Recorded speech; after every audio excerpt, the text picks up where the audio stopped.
Amin. Tepuk tangan yang meriah bagi Tuhan Yesus. Haleluya. Tadi saya katakan siang tadi, apa kabar? Jawabnya gos, gembira, optimis, semangat. Apa kabar semuanya? Gos, gembira, optimis, semangat. Ya, silakan duduk. Orang-orang gos silakan duduk. Gos, gembira, optimis, semangat. Orang yang melekat pada Tuhan tidak ada gosong, yang ada gos. Ya, hari ini terima kasih buat Bapak Gembala, Ibu Gembala, dan semua para diaken dan semua para jemaat, khususnya pemuda-pemuda tempat ini. I excited ya, untuk melihat kalian menjadi generasi anak panah yang membawa dampak luar biasa. I love you so much, sarangeo. Amin. Ya, bilang sebelahnya, I love you, I love you, I love you so much. Ya, ya. Kita adalah saudara dalam Kristus. Saya senang sekali saudara anak-anak muda semangat hari ini. Tema kita hari ini connected to the source. Yaitu terhubung dengan sumber kehidupan. Saudara yang saya kasihi, saya ajak sampai setiap saudara supaya terhubung dengan sumber.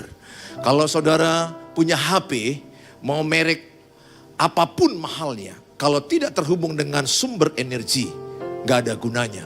Mau merek canggih pun, kalau tidak ada baterainya, maka saudara tidak ada guna HP itu. Saudara mempunyai talenta sehebat apapun, potensi sehebat apapun, kalau tidak terhubung dengan Tuhan, engkau tidak ada apa-apanya. Segala sesuatu itu adalah kembali kepada sumbernya. Percaya saya katakan, kalau saudara memahami firman malam ini, saya tidak akan melihat engkau menjadi orang layu. Saya tidak akan melihat engkau menjadi orang yang wajahnya kusam. Saya akan melihat orang yang melekat pada Tuhan. Orangnya gembira, orangnya semangat, orangnya optimis, orangnya sangat bersuka cita dalam Tuhan Yesus. Hari ini saya sangat membawa firman Tuhan. Terima kasih semua pada Bapak Ibu. Saya aktif tiap pagi di YouTube jam 5 pagi. Saudara bisa lihat YouTube saya setiap pagi. Saya menyampaikan firman Allah. Bagaimana membuat orang mengalami kehidupan kalau mereka dikembalikan kepada sumber. Kami para pendeta ini bukan sumber. Kami membawa semua jemaat ke sumbernya. Sumbernya adalah siapa? Tuhan Yesus. Siapa sumbernya? Tuhan Yesus. Nah saudara, hari ini dalam Yohanes pasal 15 ayat yang kelima, saya bacakan bagi kita semua, ada dalam PPT saya. Dikatakan di sini adalah, akulah pokok anggur dan kamulah ranting-rantingnya. Barang siapa tinggal dalam aku dan aku dalam dia, ia berbuah banyak, sebab di luar aku kamu tidak dapat berbuat apa-apa. PPT yang satu lagi, bukan yang ini ya. PPT yang satu lagi. Nah saudara, kalau nggak ada nggak apa-apa.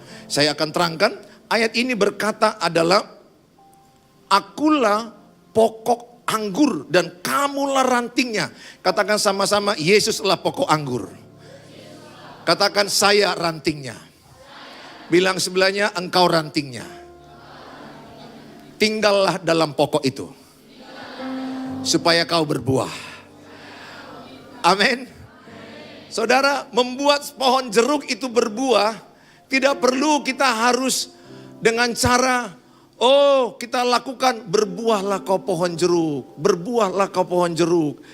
Tidak perlu, yang perlu kita pastikan adalah bahwa ranting itu terhubung dengan pokoknya.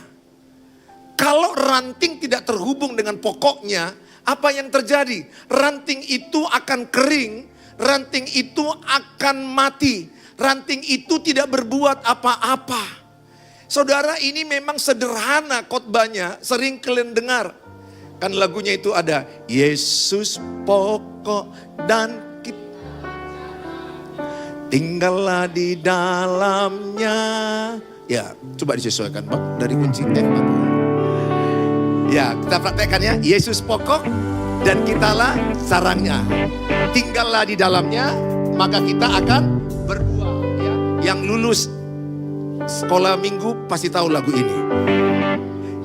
Yesus pokok dan kitalah sarang, tinggallah di dalamnya. Yesus pokok dan kitalah caranya, tinggallah di dalamnya. Yesus pokok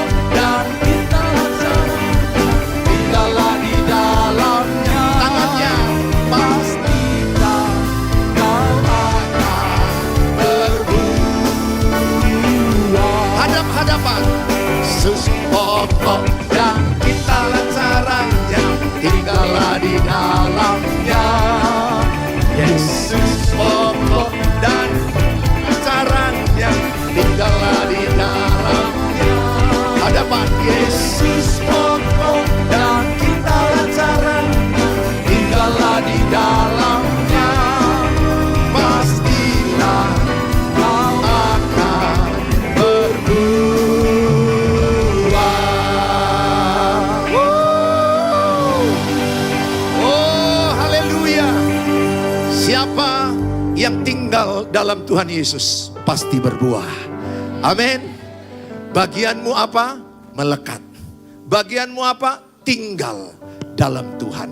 Makanya Daud berkata, lebih baik satu hari di pelataran Tuhan daripada beribu hari di tempat lain. Sungguh enak di hadirat Tuhan.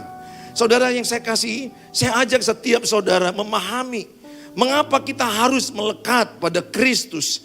Yang pertama adalah melekat pada Kristus untuk pertumbuhan rohani kita.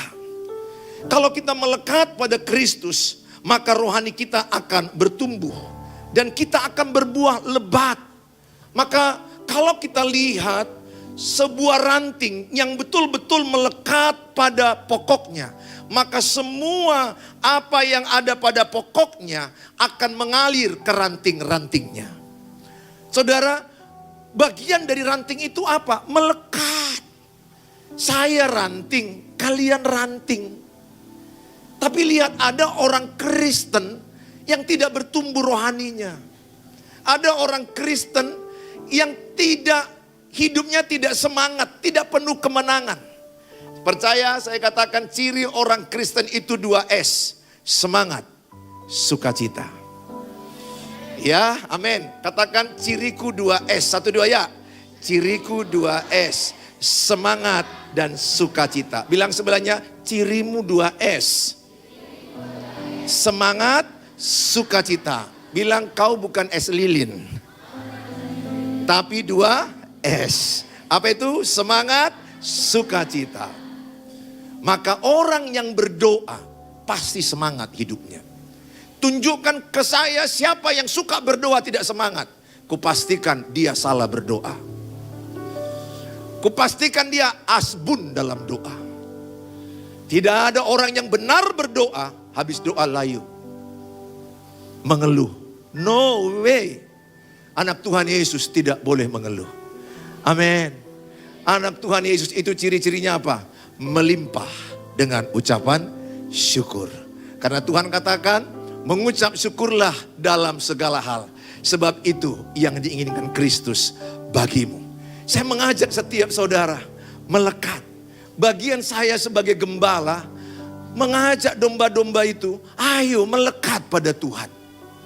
Kalau kami para pendeta, kalau melihat jemaat itu sudah melekat pada Tuhan, nggak perlu lagi kami kunjungi.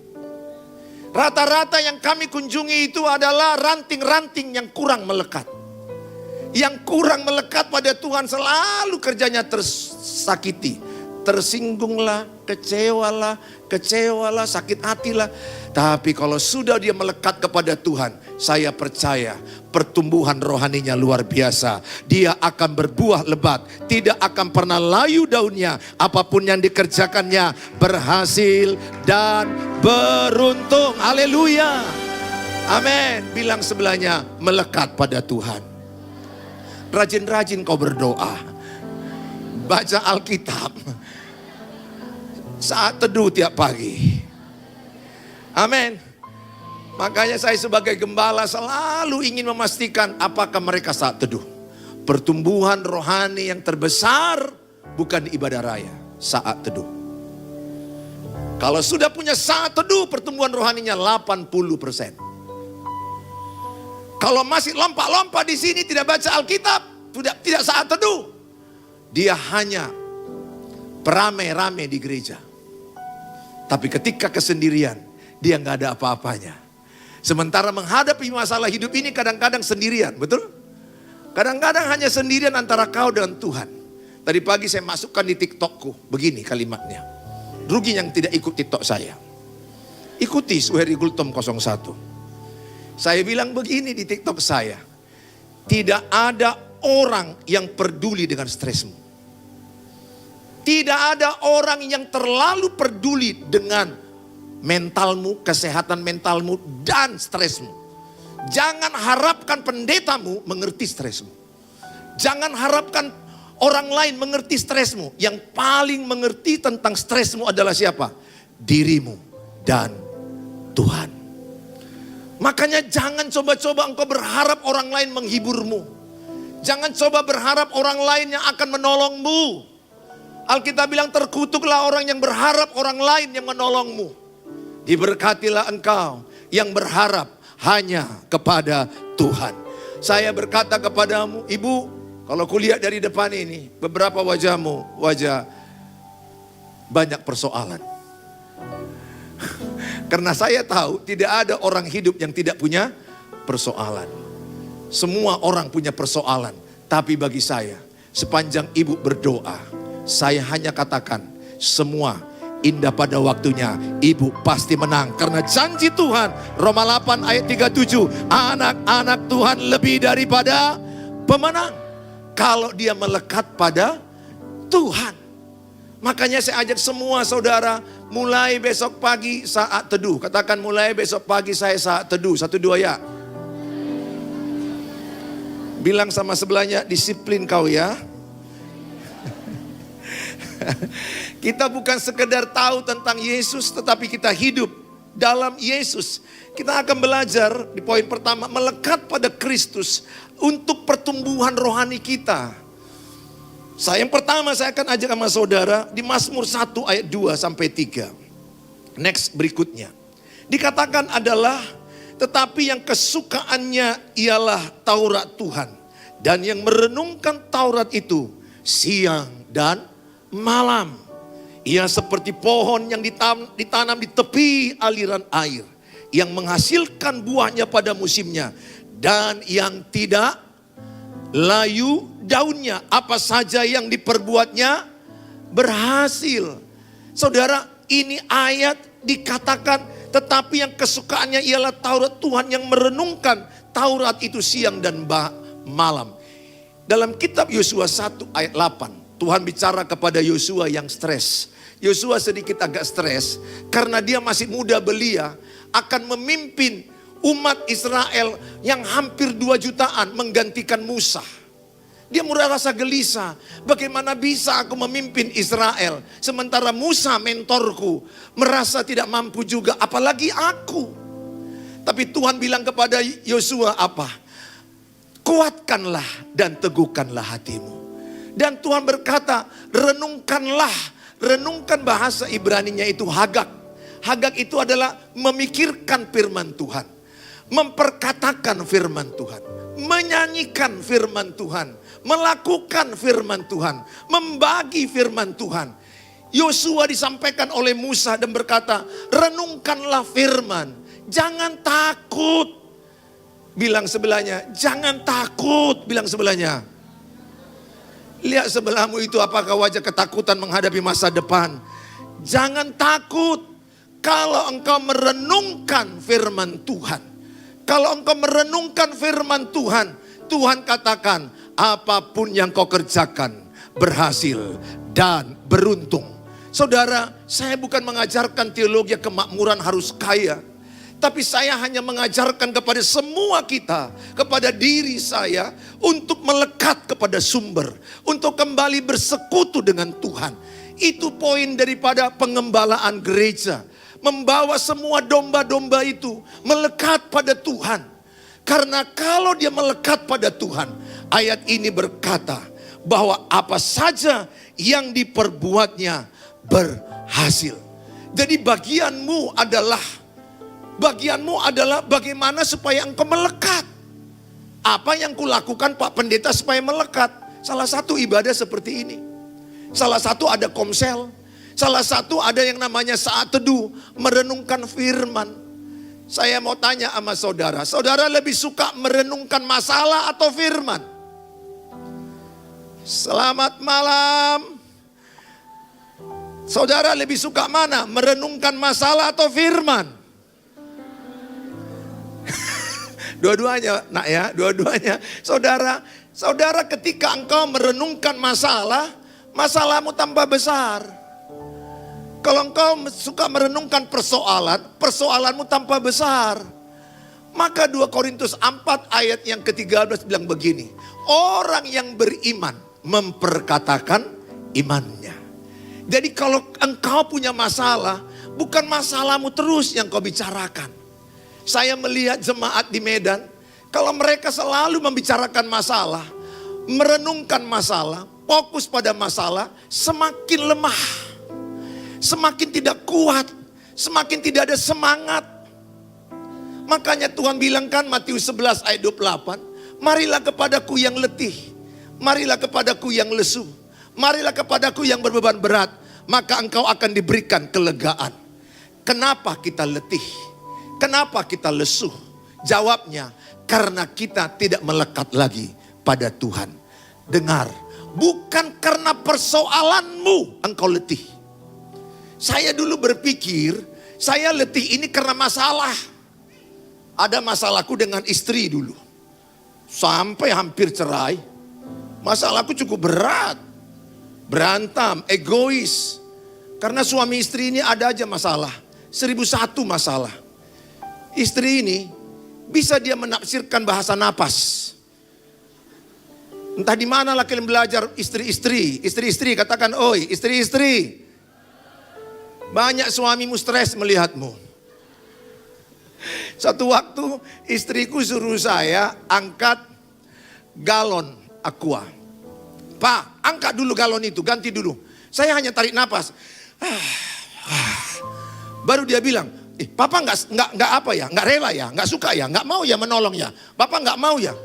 Terus ku bilang sama dia, kenapa kau bilang aku nggak mau?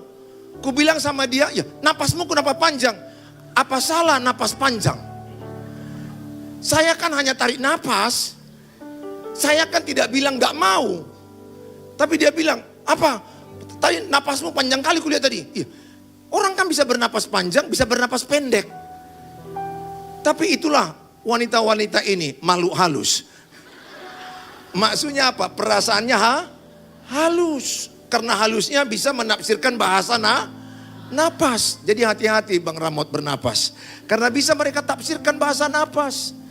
Belum lagi istriku ketika aku tanya sama dia. Ini ingat ya, salah satu banyak stres dalam keluarga. Anak-anak ini banyak stres dalam keluarga. Survei membuktikan orang-orang banyak mengalami tekanan mental bukan di luar. Di rumah. Hasil survei psikologi, 80% anak-anak itu stres dari rumah.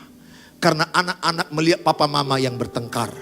Papa mama yang egois. Dengar ibu-ibu, kitab Amsal katakan, Amsal 13 ayat 10 bahwa dikatakan adalah keangkuhan adalah awal pertengkaran. Kalau bisa saya katakan orang yang bertengkar itu orang-orang angkuh, orang sombong. Matius 11 ayat 29 berkata, orang yang rendah hati itu tenang. Tanya sebelahnya, masih mau kau bertengkar? Tanya lu sebelahnya. Tanya dulu, mohon tanya, masih mau kau bertengkar? Masih mau bertengkar? Siapa di sini yang masih mau bertengkar? Angkat tangan. Maju ke depan, kita doa untuk orang-orang yang suka bertengkar. Ingatlah Matius 5 ayat 9. Anak-anak Tuhan pembawa damai sejahtera.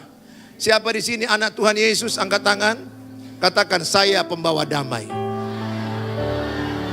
Kutanya, saudara suka mengalah? Ingat, anak Tuhan Yesus pembawa damai berarti anak Tuhan Yesus suka mengalah. Ingat, siapakah yang mengalah kalau bertengkar? Yang punya Tuhan Yesus. Siapa di sini yang punya Tuhan Yesus? Angkat tangan. Bilang, engkau suka mengalah. Bilang sebelahnya, ya. Saya suka mengalah. Orang yang punya Tuhan Yesus ciri-cirinya suka mengalah. Itu kata Alkitab, enggak saya bilang itu. Karena anak Tuhan Yesus tidak suka bertengkar. Istri saya satu waktu masalah bahasa ini Bang. Ini kembali kepada istri. Stres rumah tangga banyak. Satu waktu istriku bilang, pulang pelayanan kami udah janji nonton. Bolehkah pendeta nonton? Boleh, asal dibayar. Dan yang ditonton itu yang bagus lah ya. Nah waktu itu saya telat. Saya tanya sama istri, Ma udah jam 8 harusnya nonton jam 7. Sorry tadi aku ada konseling, ada acara di gereja. Jadi kita nonton. Sayangku, istriku bilang, tidak. Daripada marah dia seperti Simon Petrus kan menyangkal 3 kali kan. Jadi kutanya dia 3 kali. Jadikah kita menonton Mama? Tidak. Pergilah aku Bang setelah aku tanya 3 kali. Pergi aku ke rumah teman ngopi-ngopi dan setelah pulang disalibkannya aku. Setelah pulang dia marah-marah. Rupanya dengar bapak-bapak. Katakan bapak-bapak. Oi bapak-bapak. Katakan, oi, bapak-bapak aja ya, bapak-bapak. Kalau istrimu bilang tidak, artinya apa? Bujuk aku, rayu aku, berjuanglah, sabar kau, lakukan sesuatu, kasih uang tunai. Suami-suami yang melekat pada Tuhan Yesus akan tahu arti bahasa istri. Karena bahasa istri banyak salah tafsir. Tapi suami kayak saya melekat kepada Tuhan. Tuhan Yesus, kata istriku tadi tidaknya. Menurut Kamus Besar Bahasa Indonesia, kata tidak artinya tidak jadi. Tuhan Yesus, aku pergi karena dia bilang tidak jadi. Laporan Bapak, setelah aku pulang disalibkannya aku. Dia marah istriku. Egois kau, suka-sukamu. Kawin aja kau sama pelayanan itu. Wah, ngeri loh istri kalau marah. Waduh, ngeri loh. Saudara, kalau marah perempuan ini ngeri. Ini perempuan susah loh kadang. Kalau lagi marah istriku atau istri kalian, mungkin bapak coba cek benar gak ini ya. Kalau dia lagi marah, kita jawab makin marah atau makin reda? Ayo bapak-bapak lu menjawab. Kalau istrimu lagi marah, dia suruh jawab, kita jawab makin marah atau makin lebih marah? Oh, makin marah ya, makin marah. Kita diam, marah juga. Nah, coba kita kan bingung, cobalah. Saya begitu loh, aku stresnya, mati kali laku Tuhan. Malu apalah yang kunikahi ini. Aku diam, dimarahinya. Dijawab, dimarahi juga. Padahal kita diam kan bang, memilih kata-kata kan, apalah yang mau dijawab. Supaya jangan salah jawab. Udah dipilih pun tetap juga marah. Nah saudara, saya suami yang tidak menyerah. Apa yang saya lakukan? Saya melekat pada Tuhan. Tuhan ajari saya lewat pelajaran. Kalau istrimu bilang tidak sekali lagi. Ingat, masalah suami istri sama-sama. Tetap itu aja berulang-ulang. Kita aja gak belajar. Solam, tahu solam? Soal lama. Bulan depannya kejadian lagi. Istriku harus janji kami ngopi-ngopi. Sekali-sekali. Telat juga. Ma, jadi kita ngopi-ngopi? Dia bilang, enggak.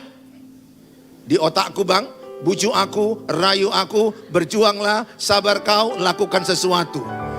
Oh, yang kulakukan kan bang, ku cuci piring, ku sapu rumah, ku kasih amplop khotbah sama dia, baru ku tanya sama dia, jadi kita ngopi-ngopi ma? Itu. Jadi, bapak-bapak, katakan, oi bapak-bapak. Kalau istrimu bilang tidak, apa artinya? Bujuk aku, rayu aku, berusahalah, lakukan sesuatu, kasih uang tunai. Oh, langsung tembak dia, kasih uang tunai. Saudara, semua itu dapatku dari mana? Saya belajar dan saya datang kepada Tuhan Yesus. Jadi saya dengan istri bertahun-tahun tidak bertengkar lagi. Kenapa? Karena Tuhan ajari saya. Karena anak saya paling kecil sekarang sudah dokter muda. Dia minta kepada saya, Papa, di Old and New Year. Setiap tahun kami pergi keluar, setiap malam tahun baru kami ada acara. Aku tanya dia waktu kecil, apa yang kau harapkan anakku supaya kami perbuat untukmu tahun ini? Dia bilang sambil nangis. Nangis dalam. Kubiarkan nangis 10 menit, kupeluk, kutanya, apa yang kau harapkan sampai kau menangis? Satu aja yang kuharapkan, bisakah papa mama tidak bertengkar lagi? Ternyata pertengkaran papa mama membuat orang ini trauma. Membuat orang ini ketakutan. Bentakan-bentakan membuat mereka ini tidak sehat mental mereka ini. Bentakan-bentakan masa kecil yang kau dengar, itu membuat engkau akan ketakutan dan trauma dan tidak sehat mentalmu. Tegas boleh, bentak tidak boleh. Beda bentak dengan tegas. Tegas itu mengarahkan kepada kebenaran. Bentak itu menyakiti dia. Jangan lakukan itu, ibu, bapak. Jangan bentak anakmu. Kalau engkau melekat pada Tuhan, sifat Tuhan ada padamu. Kalau engkau melekat pada Tuhan, karakter Tuhan akan ada padamu. Nah saudara, saya berdoa Tuhan, permintaan anakku sudah kuiyakan, kupeluk dia. Saya katakan, Papa janji mulai hari ini sampai Yesus datang, engkau tidak melihat Papa dan Mama bertengkar. Aku jawab demikian sama anakku. Kupeluk dia, dia senang. Dia nggak minta uang, dia minta kenyamanan. Dia minta rumah tangga yang baik, dia minta rumah tangga yang rukun. Dia merasa malu punya papa mama bertengkar. Padahal kami dua-duanya sekolah teologi. Dua-duanya kami tamatan STII. Sekolah misi teologi. Tapi kami bertengkar. Saudara dengar, banyak rumah tangga yang bertengkar. Anak-anak trauma, anak takut menikah, tidak mau menikah, bahkan jadi homo. Kenapa? Mereka melihat pernikahan yang tidak role model. Datang saya kepada Tuhan, melekat kepada Tuhan, kembali kepada sumbernya. Tuhan bilang dalam kitab Alkitab Korintus, bahwa Kristus adalah kepala suami. Bahwa suami adalah kepala istri. Kepala dalam bahasa Yunani, kepale. Kepale artinya sumber. Sumber seorang suami siapa? Tuhan. Saya bicara sama Tuhan sebagai sumber. Sumber istri siapa? Suami dari tulang rusuk, betul? Kan diambil kan dari tulang rusuk, sumber, kepala. Nah saudara, saya datang, Tuhan, bagaimana caranya supaya saya tidak lagi bertengkar dengan istri? Tuhan bilang di hatiku jelas, mudah hambaku. Kalau kau mau membuang egoisme, matikan egoisme, buang kesombonganmu, rumahmu sorga. Saya bilang sama Tuhan, saya mau. Saya matikan egoisku, saya buang kesombonganku. Ku bilang sama Tuhan, ku kejar ketinggalanku. Masih ada beberapa tahun lagi anakku mau menikah ke depan. Karena pernikahan Bapak Ibu akan dicontoh anak-anak 80%. Apa yang kau lihat dalam pernikahan papa mamamu akan kau bawa 80%.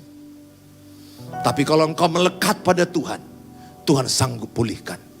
Kalau engkau terhubung dengan Tuhan, Tuhan sanggup pulihkan. Tuhan bicara di hatiku, aku melekat, aku berdoa, aku berpuasa, aku datang kepada Tuhan.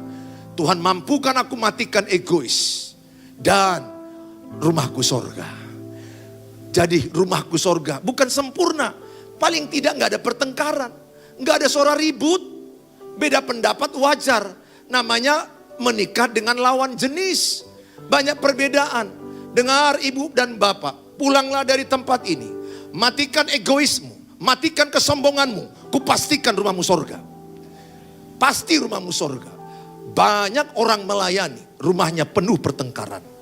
Ingat, yang paling indah dalam rumah itu apa?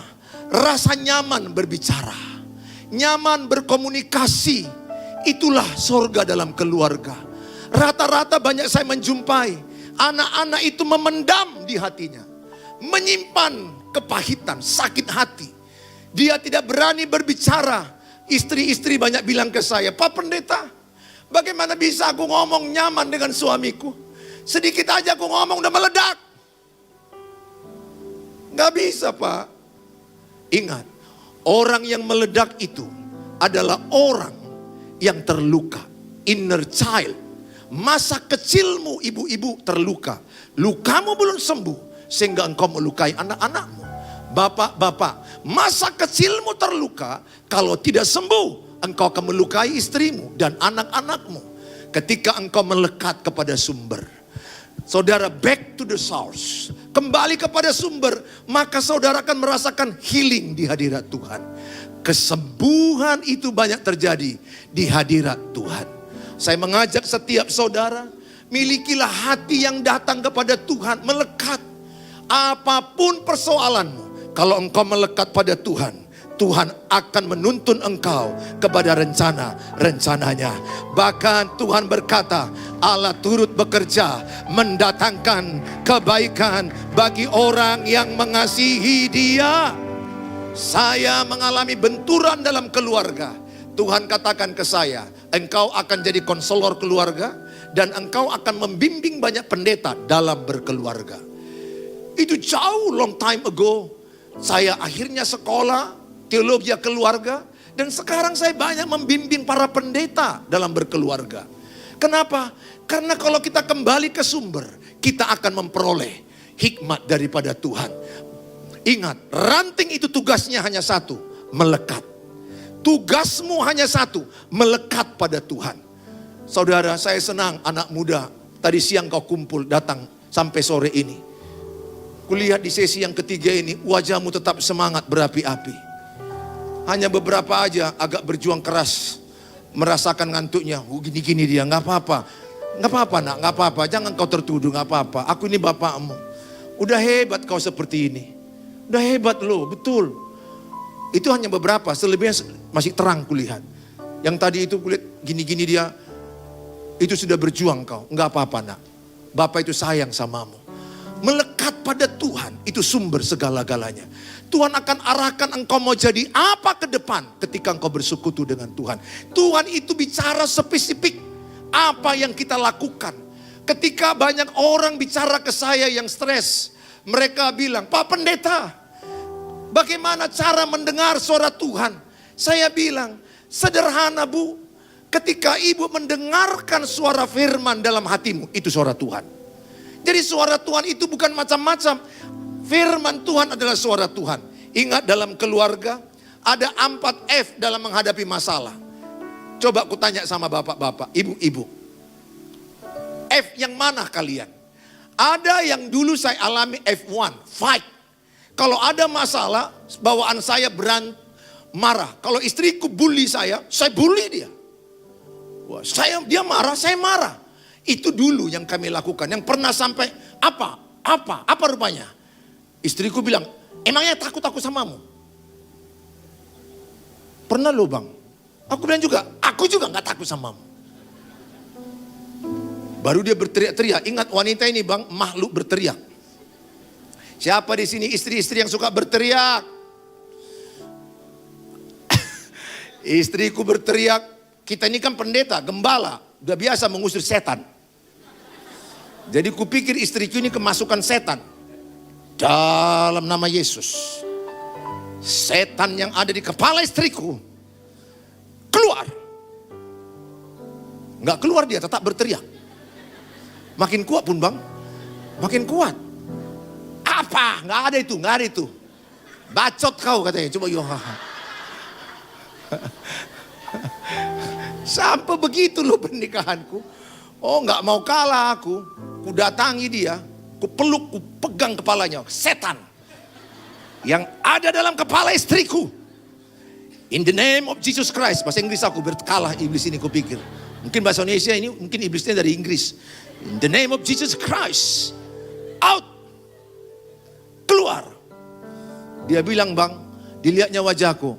Kaulah setannya katanya coba. Apa maksud tepuk tangan kalian ini? Aku keluar rumah, tenang dia, cobalah. Sering sekali kita pikir pasangan kita yang kemasukan. Padahal diri sendiri yang kemasukan. Wow, itu dulu saya pernah. Ayo jujur, siapa di sini yang pernah suami istri? Apa? Ayo yang jujur, angkat tangan. Yang pernah. Oh enggak ada. Memang kalian malaikat-malaikat yang turun dari sorga. Aku aja setan yang turun dan nggak apa-apa. Saya sudah bertobat dari kesetanan itu. Dan yang kedua, ada rumah tangga yang menghadapinya F2, namanya dia flight, menghindar, lari dari masalah. F yang ketiga, freeze, letih melihat pasangannya. Anak-anak letih melihat ayah ibunya. Anak-anak letih melihat anak-anaknya.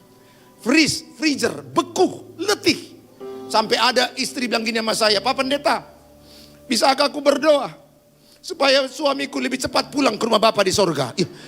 Maksudmu apa? Aku bilang, bukan begitu Pak Pendeta.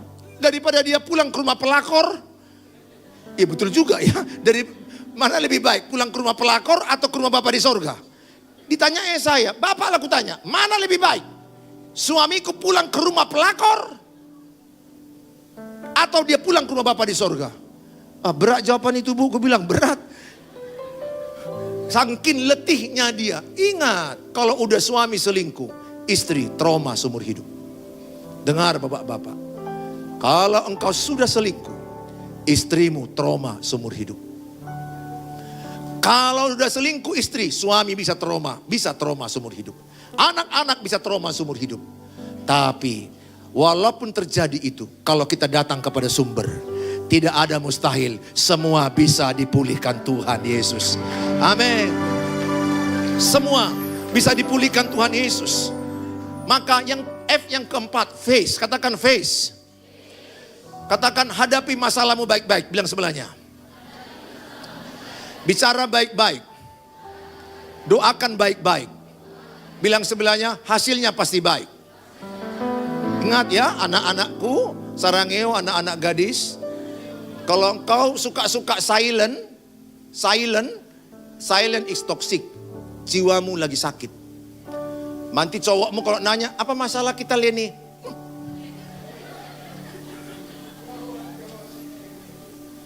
Kau tanya, kau jawab sendiri.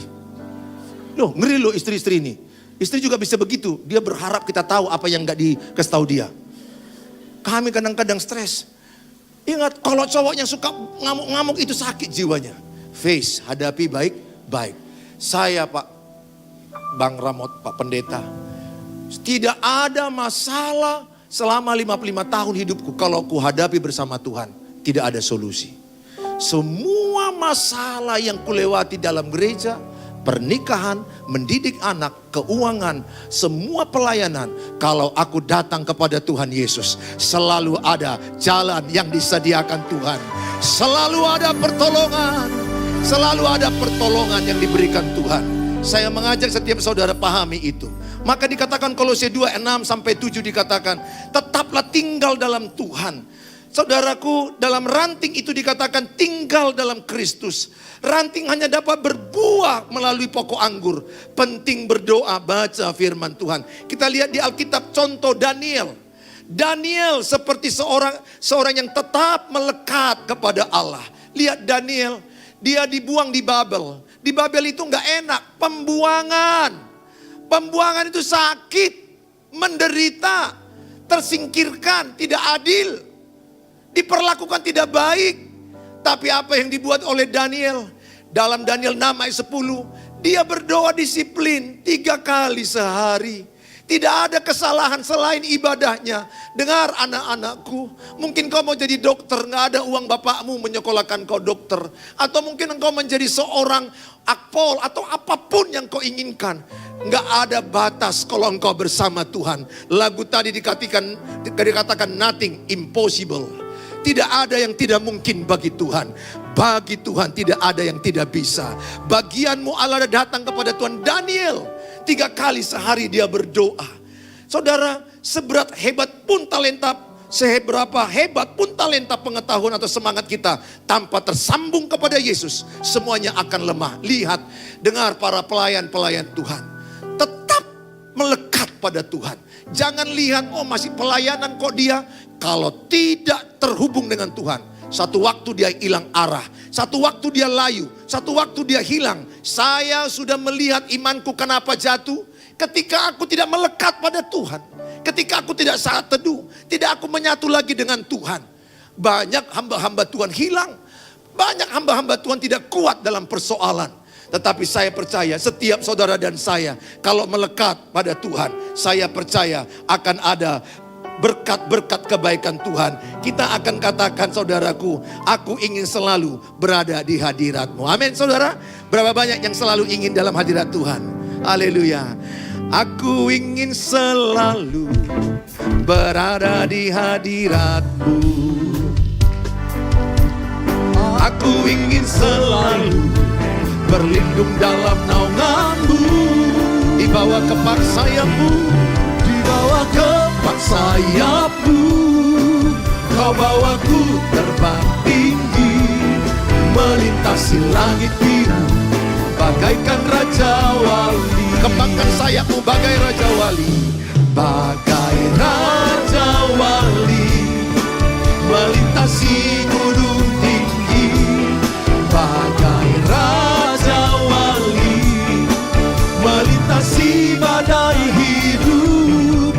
Di bawah kepak sayapmu, Kau bawaku terbang tinggi, melintasi langit biru, bagaikan Raja lagi katakan bagai Raja Wali. Bagai Raja Wali melintasi gunung tinggi. Bagai Raja Wali melintasi badai hidup. Di bawah kepak sayapmu kau bawaku terbang tinggi, melintasi langit biru bagaikan Raja Wali. Amin. Berapa banyak di antara saudara ketika ada persoalan, kalau saudara melekat pada Tuhan, justru persoalan itu membawa engkau terbang semakin tinggi, semakin tinggi, semakin tinggi, semakin tinggi. Amin. Saudara, dengar, kalau engkau tersakitin, lihat, cerita sakitmu akan jadi berkat bagi banyak orang. Kalau kulihat dari depan ini, beberapa wajah-wajah tersakitin. Bilang sebelahnya, aku tahu kau tersakitin. Bilang sebelahnya, aku tahu kau tersakitin. Baru tanya sama dia, siapa yang menyakitimu? Nah saudara, nah saya mau katakan, ingat suami-suami yang paling menyakitimu siapa? Istri orang atau istrimu? Ya, nggak mungkin lah istri orang. Kalau ada seorang istri bilang, Pak Pendeta, aku sakit hati sama suami-suami orang ini. Nah saudara, ada apa kau dengan dia? Dengar, banyak cerita sakitmu. Yang kualami ya, Bapak Ibu.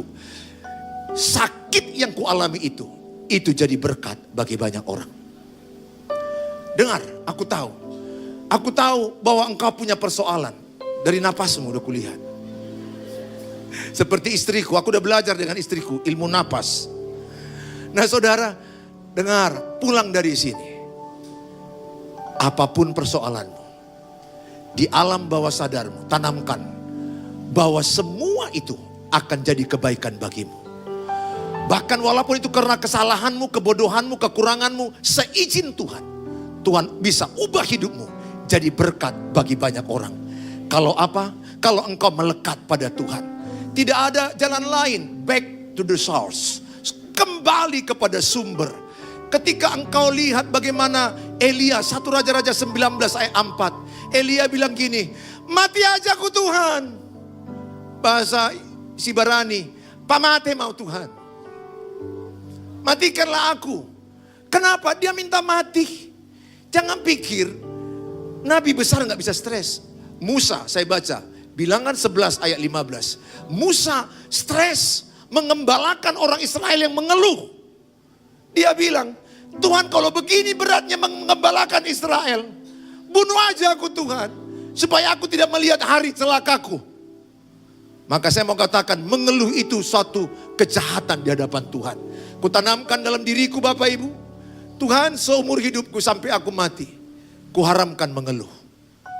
Apapun persoalanku, ajari aku bersyukur dalam segala hal. Itu orang beriman. Orang yang melekat pada Tuhan ciri-cirinya apa? Banyak bersyukur dalam hidupnya. Itu ibu, bukan orang melekat tidak ada masalah. Orang yang melekat pada Tuhan damai di tengah masalah. Kalau orang dunia siap dulu masalah baru damai. Kalau anak Tuhan damai di tengah masalah. Bersyukur di tengah masalah. Ibu, sarangeo. Rakonnya Tuho. Kalau mau ngomong kulihat dari wajahmu udah mau nangis kau sama aku. Apapun persoalan, satu sumbernya melekat pada Tuhan. Kalau ibu melekat pada Tuhan, saya terlalu percaya. Ibu datang kepada Tuhan seperti Nabi Elia berkata, aku capek Tuhan. 450 Nabi Baal kubunuh di Gunung Karmel. Aku berjalan sendiri di padang gurun. Aku capek. Dengar, kita bisa kadang merasa capek secara manusia. Aku sendiri Tuhan menghadapi hidup ini. Saya pernah begitu. Aku capek jadi pendeta Tuhan. Pernah sampai terucap kalau memang bukan aku panggilan pendeta, gak apa-apa gereja ini ditutup, dikasih sama orang lain. Aku juga pernah bilang, aku capek dalam pernikahan. Aku capek mendidik anak. Aku capek pengembalaan. Syukurnya aku datang kepada Tuhan. Nabi Elia dipulihkan. Tuhan kasih dia roti dan air di kendi. Tuhan kasih angin sepoi-sepoi. Tuhan katakan, makanlah, bangunlah. Siapa di sini kalau stres, nafsu makan kurang, angkat tangan. Siapa di sini kalau stres, makin banyak makan? Nah saudara, Elia orangnya kalau stres, nafsu makan hilang. Malaikat Tuhan bilang, bangun kau Elia, makan. Baru dibilang, lanjutkan perjalananmu. Karena dia akan mengurapi Nabi Elisa. Akan dia mengurapi Raja Yehu jadi Raja Israel. Dengar, apapun masalahmu, Tuhan akan katakan, memang masalahmu belum siap. Teruskan perjalananmu, teruskan. Ingat, sesakit apapun engkau, kalau engkau datang kepada Tuhan, engkau akan tidak pernah mundur selangkah pun. Orang yang beriman berdarah-darah masalah, dia akan melangkah ke depan, akan melangkah ke depan. Orang yang beriman tidak ada mundur. Orang yang beriman, dia hanya tahu maju bersama dengan Tuhan. Tetapi ketika kau rasa letih, datang ke sumber, nangis kepada Tuhan, cerita aja. Boleh nggak kita cerita kepada Bapak kita sebagai anak? Bapak, aku stres, aku capek. Mungkin engkau bisa bilang begitu kepada Bapak di sorga. Aku capek lihat bapak mamaku. Aku capek lihat mereka bertengkar. Tapi aku percaya engkau sumber bagi aku. Aku percaya engkau bisa pulihkan hidupku. Engkau bicara seperti anak kepada bapaknya. Itu yang dilakukan Elia, dipulihkan. Banyak orang pura-pura sok kuat. Ketika ditanya apa kabar? Luar biasa. Padahal yang luar biasa masalahnya, penderitaannya. Saya mau katakan kepada saudara, itu yang terjadi ketika engkau datang. Yang kedua, yang terakhir, ketika engkau terputus dari Kristus, kehilangan sumber kekuatan. Lihat ketika ranting itu tidak lagi melekat, kering, dipotong, dibakar, nggak ada artinya. Tapi kalau engkau melekat pada Tuhan, di akhir khotbah ini, udah tahu aku kau menguap, nggak apa-apa. Dengar, aku hanya bilang samamu, udah ada beberapa 5 watt matanya udah begini-begini. Dia melihat aku seperti terbang sudah. Aku masih di sini. Aku belum terbang. Penglihatanmu aja terbang itu. Aku hanya enggak. Tapi aku maklum lah. Karena kan kau tadi sesi yang kedua kan makan malam. Karbo. Karbo kan merangsang pusat ngantuk. Nah saudara, tapi saya menghargainya. Saya mau katakan anakku, anak-anak muda.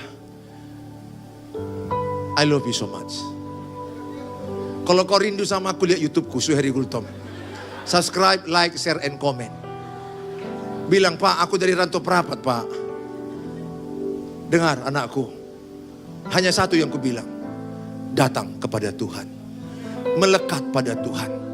Yang paling mengerti masalahmu, hanya Tuhan. Lihat apa yang dialami Saul. Ketika dia tidak lagi melekat pada Tuhan. Tidak ada urapan. Dia berperang kalah. Lihat Simpson, ketika nggak melekat pada Tuhan, dia kalah. Nggak bisa. Dosa itu menghalangi hubunganmu dengan Tuhan. Pesanku sama kamu, anak-anakku, kalau mana tahu kau sudah jatuh berzina, ada yang ciuman, pornografi, pacaran pegangan tangan, harusnya pegang pulpen, pegang sapu. Dengar, apapun yang sudah terjadi, besar kasih Tuhan mengampunimu. Datanglah kepada Tuhan. Tidak pernah ada orang berdosa datang dihajar Tuhan. Diangkat Tuhan orang yang jatuh. Kalau engkau lemah dan jatuh, datang kepada Tuhan akan diangkat. Sesalah apa engkau? Sejatuh apa engkau? Seberat apa masalahmu? Hanya satu yang kukatakan. Ada satu pribadi yang akan bicara di hatimu. Apa solusinya?